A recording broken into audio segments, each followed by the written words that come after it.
Shalom anak-anak, remaja, pemuda, kaum bapak, kaum ibu dan juga orang tua kami kaum sepuh.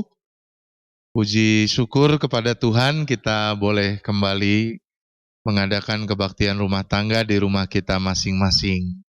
Hari ini kita akan kembali membaca dan merenungkan kesaksian firman Tuhan. Saya ajak kita membaca dan merenungkan surat 1 Yohanes pasalnya yang ketiga, ayat pertama sampai ayat yang ke-7. Surat 1 Yohanes pasalnya yang ketiga, ayat pertama sampai ayat yang ke-7. Marilah tenang dan berdoa. Bapa kami yang di sorga, Allah yang kami kenal di dalam Tuhan kami Yesus Kristus, Sang Cinta itu, kami bersyukur atas setiap pemeliharaan dan kasih rahmat-Mu yang senantiasa kami alami dalam kehidupan keluarga kami masing-masing. Hari ini kami berbakti kepadamu dan di dalamnya kami rindu untuk mengalami sapaan firman-Mu. Biarlah kiranya Roh Kudus-Mu menolong kami, memberikan kekuatan bagi kami untuk menerima kebenaran firman-Mu dan menyatakannya dalam kehidupan kami. Tolonglah kami ya Roh Kudus, di dalam nama Tuhan Yesus kami berdoa. Amin. 1 Yohanes pasalnya yang ketiga ayat pertama sampai ayat yang ke-7. Begini bunyi kesaksian firman Tuhan. Lihatlah betapa besarnya kasih yang dikaruniakan Bapa kepada kita, sehingga kita disebut anak-anak Allah. Dan memang kita adalah anak-anak Allah. Karena itu dunia tidak mengenal kita, sebab dunia tidak mengenal Dia. Saudara-saudaraku yang kekasih, sekarang kita adalah anak-anak Allah, tetapi belum nyata apa keadaan kita kelak. Akan tetapi kita tahu bahwa apabila Kristus menyatakan dirinya, kita akan menjadi sama seperti Dia, sebab kita akan melihat Dia dalam keadaannya yang sebenarnya. Setiap orang yang menaruh pengharapan itu kepadanya, menyucikan diri sama seperti Dia yang adalah suci. Setiap orang yang berbuat dosa melanggar juga hukum Allah, sebab dosa ialah pelanggaran hukum Allah. Dan kamu tahu bahwa Ia telah menyatakan dirinya supaya Ia menghapus segala dosa, dan di dalam Dia tidak ada dosa. Karena itu setiap orang yang tetap berada di dalam Dia tidak berbuat dosa lagi. Setiap orang yang tetap berbuat dosa tidak melihat dan tidak mengenal Dia. Anak-anakku, janganlah membiarkan seorang pun menyesatkan kamu. Barang siapa yang berbuat kebenaran adalah benar, sama seperti Kristus adalah benar. Amin. Sampai sedemikian jauh pembacaan kesaksian firman Tuhan. Berbahagia setiap kita yang mendengarkan firman Tuhan dan memeliharanya di dalam kehidupan. Saudaraku, salah satu pelayanan yang sulit dilakukan di masa pandemi ini, yang biasanya dilakukan oleh gereja kita 1 bulan sekali adalah kunjungan ke Lapas Subang.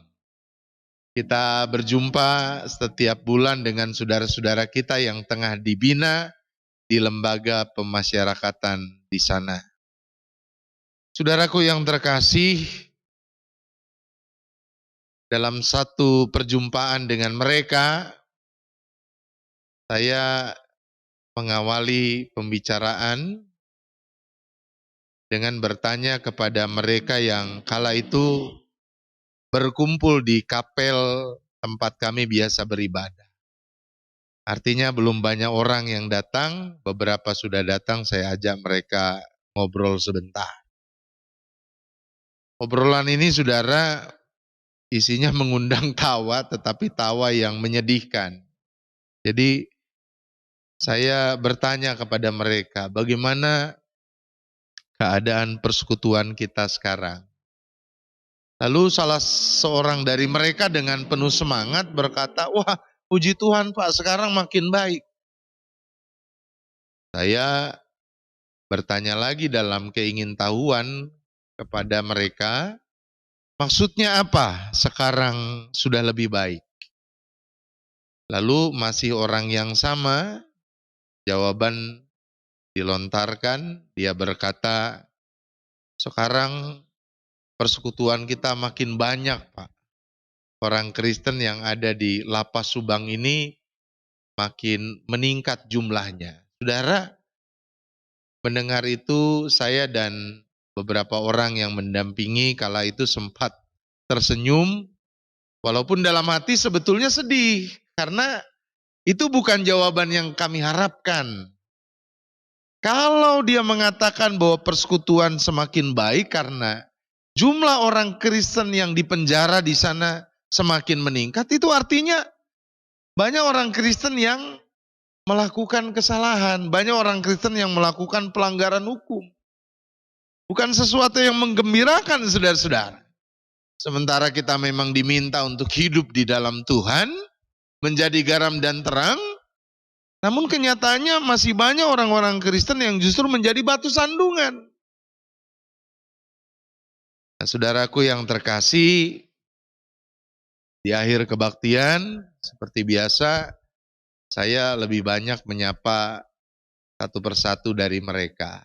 Obrolannya lebih santai, dan biasanya pertanyaan saya mengarah kepada hal-hal yang menyebabkan mereka melakukan pelanggaran hukum. Kebanyakan dari mereka mengatakan bahwa mereka ada di tempat yang salah, lingkungan yang salah, kawan-kawan yang salah. Mereka mendapatkan pengaruh yang buruk dan karena itu mereka ikut.